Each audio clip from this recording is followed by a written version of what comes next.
నాగలక్ష్మి గారు,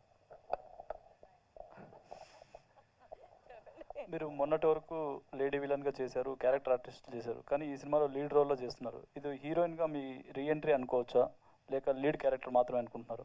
first of all ఈ reentry పారిపోయింది, ఆమెకి చచ్చిపోయారు, ఆమెకి పెళ్ళి అవుతుంది, ఇవన్నీ క్వశ్చన్ అన్ని ఫస్ట్ ఆఫ్ ఆల్ నేను పట్టించుకోవడం లేదు. ఎందుకంటే it's nothing is reentry, nothing is just that for an actor ప్రతి రోల్ చేయాలి. అదే ఒక యాక్టర్ యాక్చువల్గా నన్ను అడిగితే.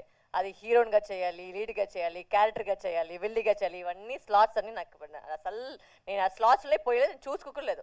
ఇప్పటివరకు మీరు చెప్తున్నారు క్యారెక్టర్ రోల్, నాకు అడిగితే అది మెయిన్ రోల్ అని చెప్తాను నేను. అంటే వీరసింహారెడ్డిలో ఆ భానుమతి క్యారెక్టర్ అంటే సినిమానే లేదు.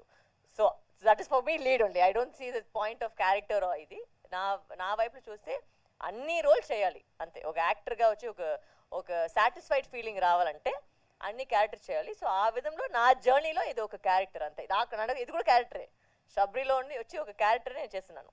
అది లీడ్ అని చెప్పేది మీరు. బట్ అంటే it's the same for every film. You have to give you 100%. Every film you have to do your best. So అది నా మైండ్ సెట్ అది. ఓకే, లాస్ట్ ఇంటర్వ్యూలో మీరు పిల్లల గురించి మాట్లాడారు. ఈ సినిమాలో మీరు